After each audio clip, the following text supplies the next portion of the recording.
প্রিয় শিক্ষার্থী, আশা করি সবাই ভালো আছো। আজকে আমি আছি তোমাদের সাথে, মোহাম্মদ ওমর ফারুক, সহকারী শিক্ষক গণিত, police line school and college, Bogura. আজকে তোমাদের নবম এবং দশম শ্রেণীর জন্য দ্বিতীয় অধ্যায় অর্থাৎ বীজগাণিতিক রাশি নিয়ে আমি কিছু আলোচনা করব। তাহলে শুরুতেই আমরা কিছু বেচিক আলোচনায় আসবো আর কি, যেটা আমাদের জানা খুবই অত্যাবশ্যকীয়।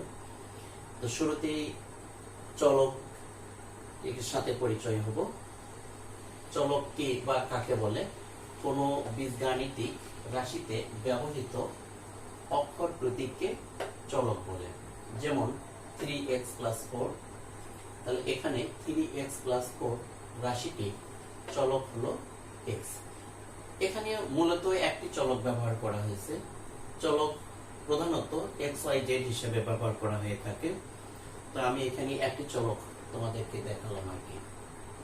এরপরে আমরা ধ্রুবক পদে আসব। ধ্রুবক পদ কি বা কাকে বলে? কোনো বীজগাণিতিক রাশি চলকবিহীন পদকে ধ্রুবক পদ বলে।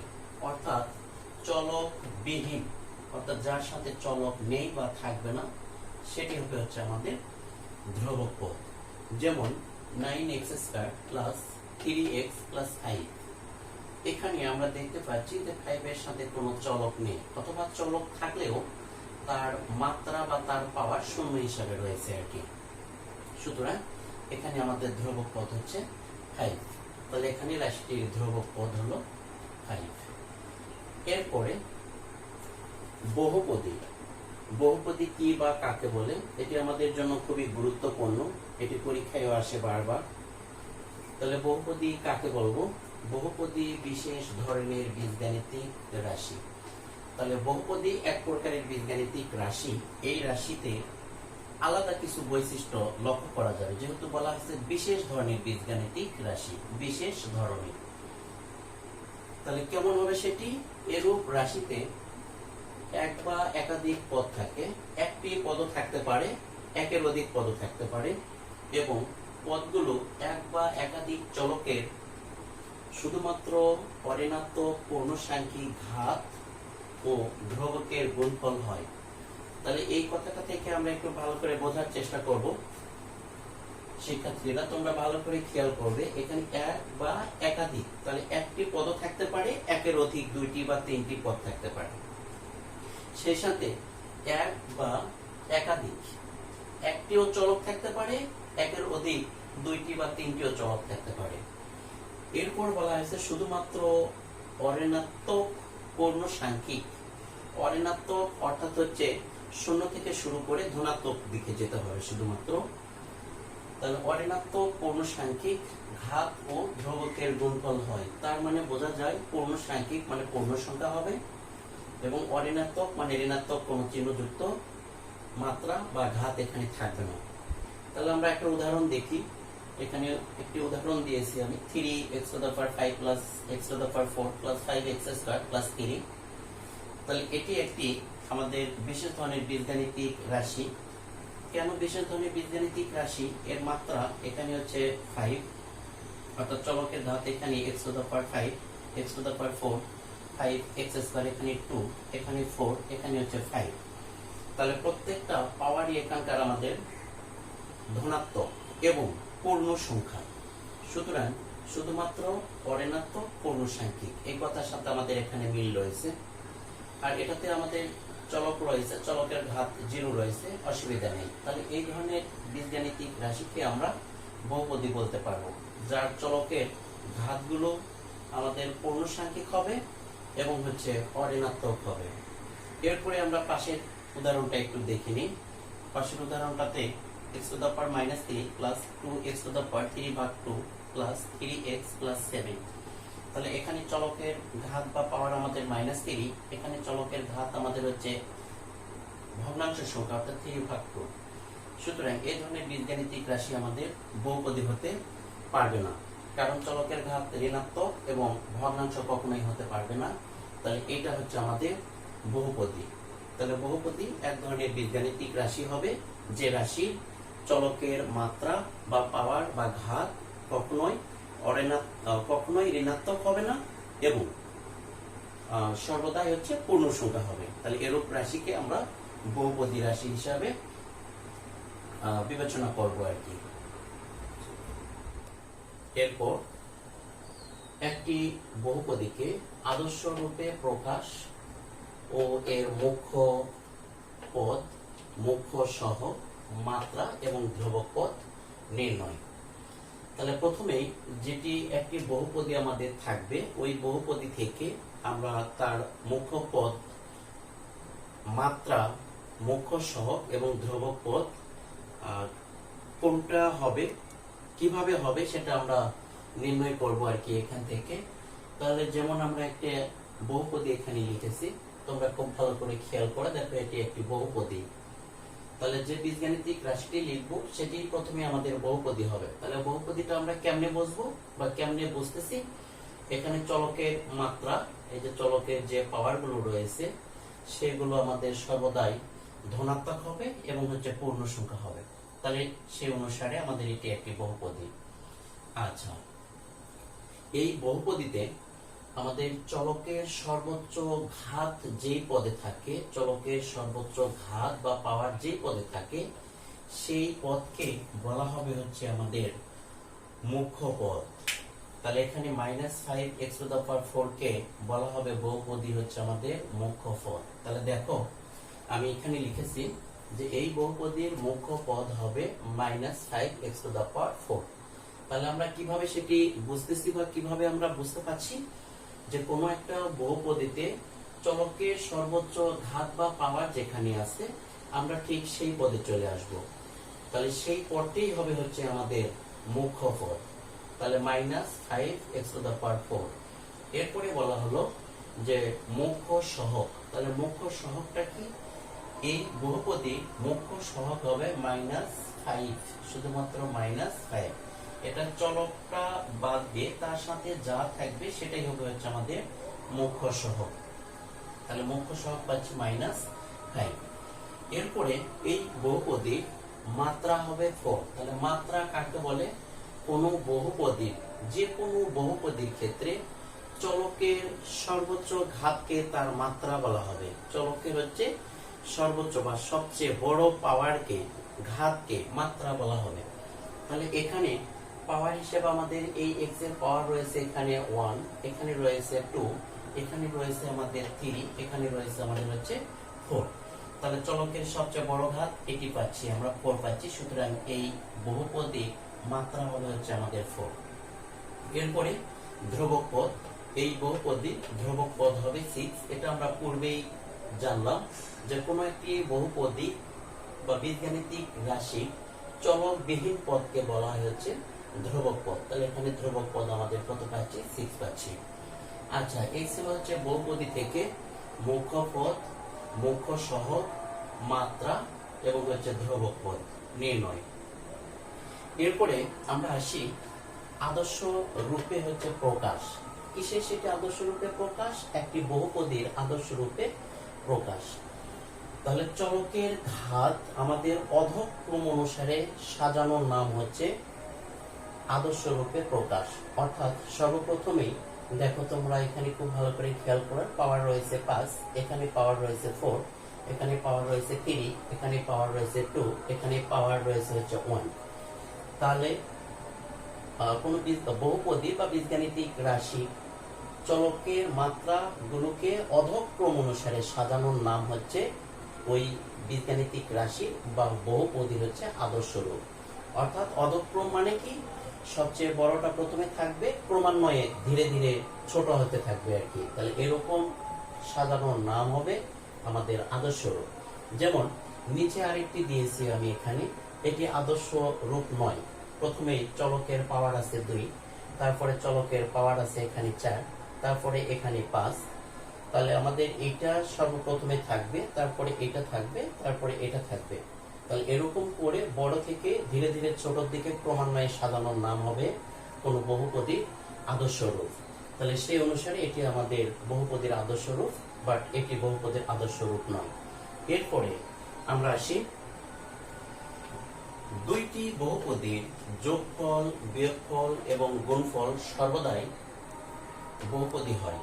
এটি একটি বৈশিষ্ট্য বলা যেতে পারে, গুরুত্বপূর্ণ একটি বৈশিষ্ট্য।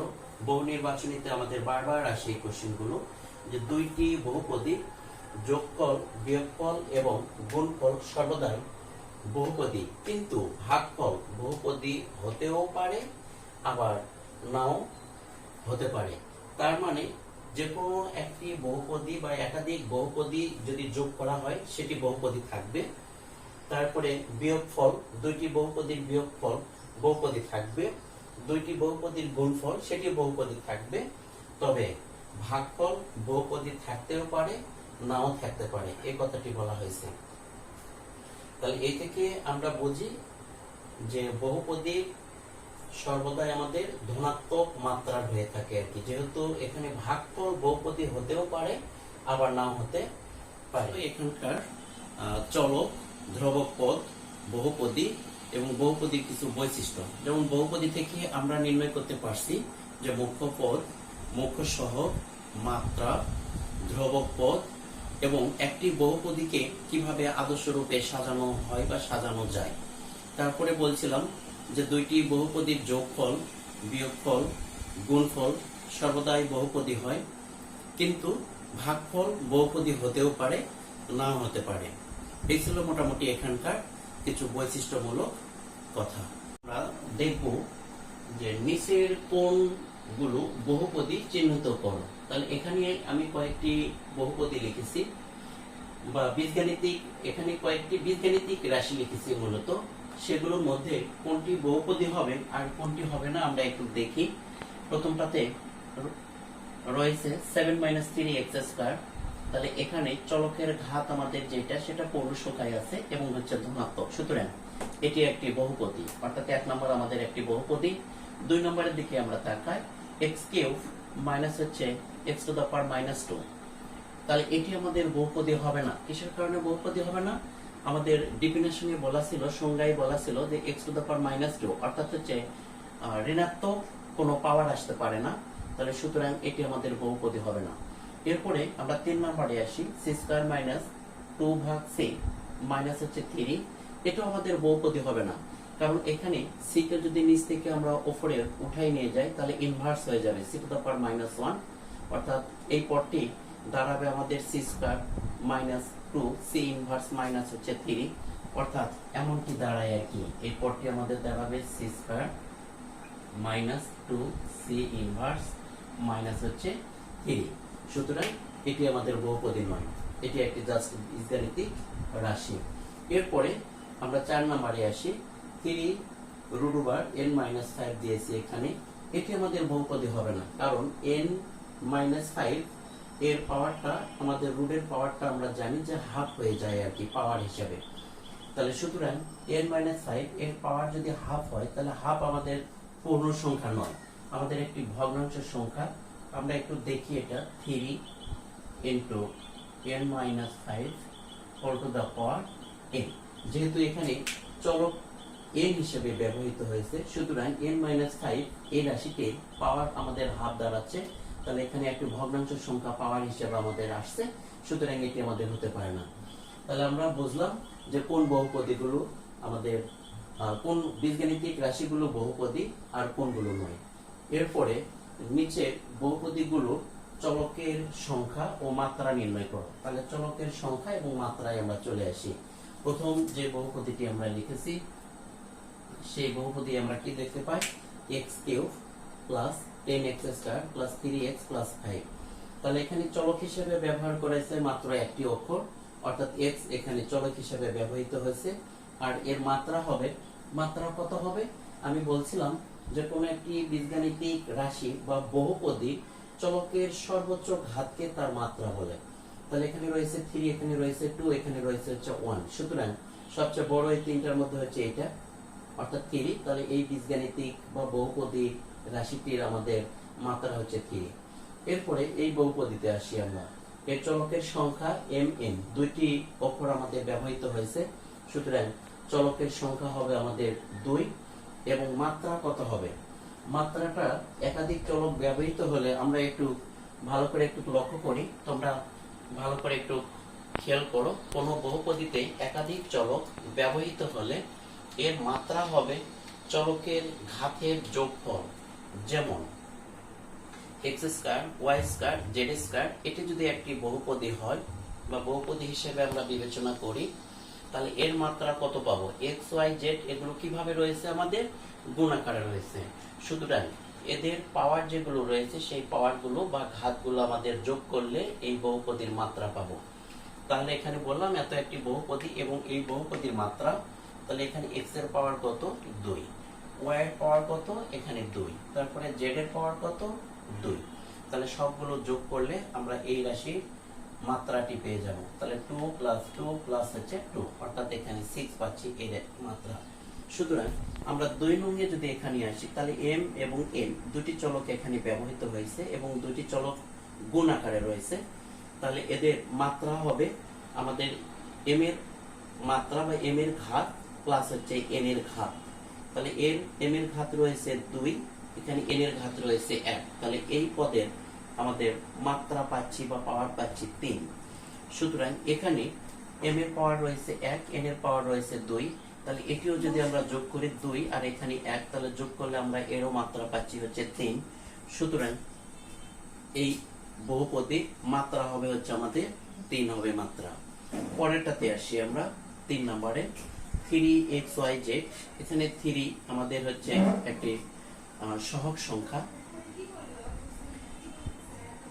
x y z তিনটিকে যদি আমরা চলক ধরি, তাহলে এর মাত্রা হবে আমাদের কত? এর মাত্রা হবে x এর ঘাত এখানে 1 রয়েছে, y এর ঘাত এখানে 1 রয়েছে, z এর ঘাত এখানে 1 রয়েছে। সুতরাং এই তিনটে 1 যদি যোগ করি তাহলে আমরা 3 পাচ্ছি। তাহলে আমাদের এই 3 নম্বরটার চলকের সংখ্যা পাচ্ছি 3। তিনটা চলক এখানে ব্যবহৃত হয়েছে এবং এর মাত্রা পাবো 3, কারণ প্রত্যেকটা চলকের পাওয়ার হচ্ছে 1 করে রয়েছে। যখন গুণ আকারে থাকবে তখন এই পাওয়ারগুলো যোগ করে দিতে হবে।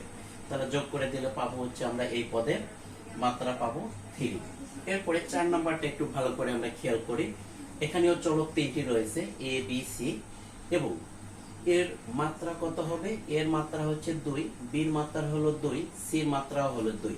তাহলে যেহেতু a b c সবগুলো গুণ আকারে রয়েছে এখানে, তাহলে এর মাত্রা পাবো 2 + 2 + 2, অর্থাৎ 6 পাবো। এর মাত্রা হচ্ছে আমাদের 6 পাবো এই বহুপদীটি। পরেরটাতে আমরা আসি। এখানে চলক ব্যবহৃত হয়েছে 3টা, x y এবং হচ্ছে z, সেই সাথে এখানেও রয়েছে x y z। তাহলে প্রথম পদের আমাদের পাওয়ার হিসেবে রয়েছে 3, দ্বিতীয় পদের পাওয়ার হিসেবে রয়েছে 3, তৃতীয় পদের পাওয়ার রয়েছে 3। এখন আমরা এই তৃতীয় পদে চলে আসি। তাহলে এখানে x y z এইটুকুর পাওয়ার আমরা কি পাবো? x এর এখানে পাওয়ার হিসেবে 1 রয়েছে, y এর পাওয়ার এখানে 1 রয়েছে, z এর পাওয়ার এখানে 1 রয়েছে। সুতরাং তিনটা 1 যদি আমরা যোগ করে দেই তাহলে 3 পাই, অর্থাৎ এই পদের আমরা পাওয়ার হিসেবে বা মাত্রা হিসেবে পাবো 3। সুতরাং এই বহুপদীর মাত্রা হবে হচ্ছে 3। তাহলে 3টি চলক পেলাম এবং হচ্ছে 3টি মাত্রা পেলাম। তাহলে এই ছিল এখানে কোনগুলো বহুপদী এবং কোনগুলো বহুপদী নয়, এবং বহুপদীর সংখ্যা, বহুপদীর চলকের সংখ্যা, বহুপদীর মাত্রা নির্ণয়। তো এখানে গুরুত্বপূর্ণ কথাটি হচ্ছে, যদি কোনো বহুপদীতে একাধিক চলক ব্যবহার করা হয়, একাধিক চলক থাকে, তাহলে এর মাত্রা আমরা কিভাবে পাবো? এর মাত্রা আমরা পাবো ওই চলকে যে পাওয়ারগুলো থাকবে সেই পাওয়ারগুলো যোগ করতে হবে। পাওয়ারগুলো যোগ করে দিলে আমরা সেই বহুপদীটির মাত্রা পাবো আর কি। এই ছিল বহুপদী, বহুপদীর চলকের সংখ্যা নিয়ে কিছু কথা। আসি সমমাত্রিক বহুপদী, প্রতিসম রাশি এবং এরপরে চক্রক্রমিক রাশিতে আসব। তাহলে সমমাত্রিক বহুপদী কাকে বলে? বাকি সমমাত্রিক বহুপদী অর্থাৎ সমমাত্রিক, সমান মাত্রা, যে বহুপদীর মাত্রাগুলো সমান হবে। তাহলে সেটা আমরা একটু ভালো করে ভাষায় খেয়াল করি। যে বহুপদীর প্রত্যেক পদের মাত্রা একই হয় সেই বহুপদীকে সমমাত্রিক বহুপদী বলে। অর্থাৎ যে বহুপদী রয়েছে তার প্রত্যেকটা পদের মাত্রা যদি আমাদের একই হয় সেই বহুপদীকে আমরা সমমাত্রিক বহুপদী বলবো। এখানে উদাহরণস্বরূপ x² + xy + y² দুই চলকের সাপেক্ষে একটি বহুপদী। তাহলে এখানে কিভাবে বোঝা যাচ্ছে যে দুই চলকের সাপেক্ষে এটি একটি বহুপদী হলো? এর সমমাত্রিক মাত্রাগুলো সমান হয়েছে কিনা আমরা একটু দেখি। এখানে x এর ঘাত 2, এখানে x এর ঘাত 1 এবং y এর ঘাত 1। সুতরাং চলক যদি গুণাকারে থাকে তাহলে তার পাওয়ার গুলো যোগ করতে হয়। তাহলে প্রথম পদের মাত্রা 2, দ্বিতীয় পদের মাত্রা 1 1 যোগ করে দিলে 2 হয়, তৃতীয় পদের মাত্রাও এখানে আমাদের 2 রয়েছে। সুতরাং এটা একটা বহুপদী। এই বহুপদী প্রত্যেকটা পদের মাত্রা একই হবে, অর্থাৎ এই বহুপদীটি আমাদের দুই চলকের সাপেক্ষে দুই মাত্রার একটি বহুপদী।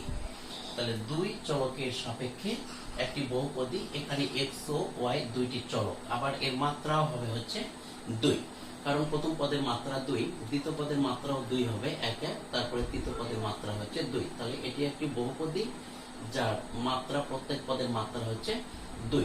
সুতরাং এটি সমমাত্রিক বহুপদী, প্রত্যেক পদের মাত্রা একই সমান। আচ্ছা, আরো উদাহরণ আমরা দেখলে একটু ভালো করে বুঝতে পারবো আর কি। এখানে আরো উদাহরণ, ax² plus 2axy plus by²। এখানে 5 চলকের একটি 3 মাত্রার বহুপদী লিখেছি। যদি a, x, h, y এবং b সবগুলোকে আমরা চলক বিবেচনা করি, তাহলে সেক্ষেত্রে এখানে 5টা চলক আমরা পাবো এবং মাত্রা পাবো হচ্ছে আমরা 3। দেখি ভালো করে একটু খেয়াল করি। এখন প্রথম পদে a, x সবগুলো, এখানে যে অক্ষরগুলো ব্যবহার করা হয়েছে সবগুলো চলক হিসেবে ব্যবহার করা হচ্ছে। তাহলে এখানে এর ঘাত রয়েছে 1, এখানে x এর ঘাত 2, তাহলে প্রথম পদের মাত্রা পাবো হচ্ছে 3, এই 1 প্লাস 2 3। এখানে h এর 1, x এর 1, y এরও 1। সুতরাং এই পদে আমরা মাত্রা পাবো হচ্ছে 3, তিনটা অক্ষরের 3 1 1 করে পাওয়ার রয়েছে, যোগ করে দিলে 3 হবে এখানে। ঠিক একইভাবে এটারও তাই, b এর এখানে পাওয়ার রয়েছে 1, এখানে y এর পাওয়ার রয়েছে হচ্ছে 2, তাহলে যোগ করে দিলে 3 হবে। তাহলে এটা আমরা যদি 3 চলকের সাপেক্ষে একটি বহুপদী, সরি এখানে 5 চলকের সাপেক্ষে যদি একটি বহুপদী কল্পনা করি, তাহলে তার মাত্রা পাবো হচ্ছে আমরা 3 এবং চলক হবে a, b, x, y আবার h। 5টিকে আমরা চলক ধরলাম, তার মাত্রা পাবো প্রত্যেক পদের হচ্ছে 3। এখানেও 3 পাচ্ছি, এখানেও 3 পাচ্ছি, আবার এখানেও 3 পাচ্ছি। তাহলে এটিও আরেকটি সমমাত্রিক বহুপদী, অর্থাৎ বহুপদী প্রত্যেকটা পদের মাত্রা একই পাচ্ছি। আচ্ছা, এটাতে যদি দুইটা চলক আমরা বিবেচনা করি, শুধু x আর y কে যদি আমরা চলক বিবেচনা করি, তাহলে দুই চলকেরও একটি বহুপদী হবে। এবং a, এখানকার a, h ও b কে যদি আমরা ধ্রুবক পদ অথবা কোনো নির্দিষ্ট সংখ্যা যদি বিবেচনা করি, তাহলে সেক্ষেত্রে আমাদের দুই চলকের একটি বহুপদী হতে পারে। দেখি সেক্ষেত্রে এখানে x² অর্থাৎ 2 রয়েছে, এখানে x এর ঘাত 1, y এর ঘাত 1 যোগ করে দিলে 2 পাবো। এখানে y² অর্থাৎ এখানেও 2 রয়েছে। সুতরাং এই বহুপদী দুই চলকের সাপেক্ষেও আমাদের সমমাত্রিক হবে। আচ্ছা, এরপরে আসি প্রতিসম রাশি। খুব গুরুত্বপূর্ণ কথা আর কি। তাহলে প্রতিসম রাশি কি বা কাকে বলবো আমরা? প্রতিসম রাশি একাধিক চলক সম্বলিত কোন বীজগাণিতিক রাশিতে যে কোনো দুইটি চলকের স্থান বিনিময়ের ফলে যদি উক্ত রাশির মানের কোনো পরিবর্তন না হয়, তবে রাশিটিকে বা রাশিকে ওই চলক সমূহের সাপেক্ষে প্রতিসম রাশি বলা হবে।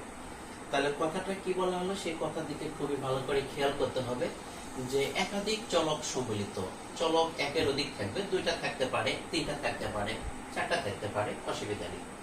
কোন বীজগাণিতিক রাশিতে যে কোনো দুইটি চলকের স্থান বিনিময়ের ফলে, যে কোনো দুইটা চলকের স্থান বিনিময়, স্থান বিনিময় কথাটা ঠিক এমনটি আর কি। আমি দুটা চলক দিয়ে যদি ছোট একটা রাশি লিখি, তাহলে এটাকে যদি এটা একটা বীজগাণিতিক রাশি লিখলাম, এদের যদি স্থান বিনিময় করা হয়, তাহলে এ যদি বির কাছে যায়, তাহলে অবশ্যই বিটাকে আসতে হবে হচ্ছে এর কাছে। তাহলে এর নাম হচ্ছে স্থান বিনিময়। তাহলে যে কোনো দুইটি চলকের স্থান বিনিময়ের ফলে যদি উক্ত রাশির মানের কোনো পরিবর্তন না হয় বা ঘটে, তবে রাশিকে ওই চলক সমূহের সাপেক্ষে প্রতিসম রাশি বলে। তাহলে এখানে উদাহরণস্বরূপ দেখি x² প্লাস y² প্লাস হচ্ছে z²। সেই সাপেক্ষে আমি যদি এক্সটাকে ওয়াই জায়গায় নিয়ে যাই, তাহলে ওয়াইটা কার কাছে আসবে? 100% এক্স এর কাছে আসতে হবে, কারণ স্থান বিনিময়ের কথা বলা হয়েছে, স্থান বিনিময়। তাহলে এটা যদি এখানে যায় তাহলে অবশ্যই এটা এখানে আসবে। তাহলে সেক্ষেত্রে আমাদের কি দাঁড়ায় রাশিটি? একটি ফার্স্টেই পাচ্ছি ওয়াই স্কয়ার প্লাস তারপরে পাচ্ছি এক্স স্কয়ার প্লাস হচ্ছে জেড স্কয়ার। দেখি তো রাশিটির মানে কোনো পরিবর্তন হয় কিনা। এখানে x square plus y square plus z square, এখানে পাচ্ছি y square plus z x square plus হচ্ছে জেড স্কয়ার। সুতরাং এই রাশি যা এই রাশিও তাই, এতে মানে কোনো পরিবর্তন হয়নি। তো এরকম করে আমরা এক্স ওয়াই এর পরিবর্তে যদি ওয়াই জেড নিই, তাহলে এই রাশির মানে কোনো পরিবর্তন হবে না। অথবা এখানে এক্স জেডও যদি নেই, আমরা স্থান বিনিময় করে দিই, তাহলে সেক্ষেত্রে এই রাশির মানে কোনো পরিবর্তন হবে না। তাহলে এটি একটি আমাদের প্রতিসম রাশি। তাহলে ভাষাটা আমাদের খুব ভালো করে খেয়াল করতে হবে যে চলক থাকবে একের অধিক, কোন বীজগাণিতিক রাশি, এটা একটা বীজগাণিতিক রাশি হবে, যে কোনো দুইটি চলকের স্থান বিনিময় ঘটাতে হবে, এবং বিনিময় করার পরে যদি উক্ত রাশির মানে কোনো পরিবর্তন না হয়, তাহলে সেই ক্ষেত্রে সেটি হবে হচ্ছে আমাদের প্রতিসম রাশি। যেমন এখানে আমি ছোট করে আরেকটি রাশি এখানে লিখলাম, বললাম যে a প্লাস বি। তাহলে এটা যদি বির কাছে যায়, বিটা যদি এর কাছে আসে, তাহলে এখানে কি দাঁড়ায়? এখানে সহজে আমরা বুঝি বি প্লাস এ দাঁড়ায়। তাহলে আগে ছিল a প্লাস বি সমান হচ্ছে বি প্লাস এ, একই জিনিস আর কি। তাহলে এতে মানে কোনো পরিবর্তন হয়নি, সুতরাং এটিও একটি প্রতিসম রাশি আমরা বলতে পারবো। আমরা চক্রক্রমিক রাশিতে আসি। তাহলে চক্রক্রমিক রাশি কি বা কাকে বলে? তাহলে এটার প্রধানত শর্ত হবে আমাদের তিন চলক বিশিষ্ট কোন বীজগাণিতিক রাশিতে চলক থাকবে কয়টা? তিনটা চলক থাকতে হবে।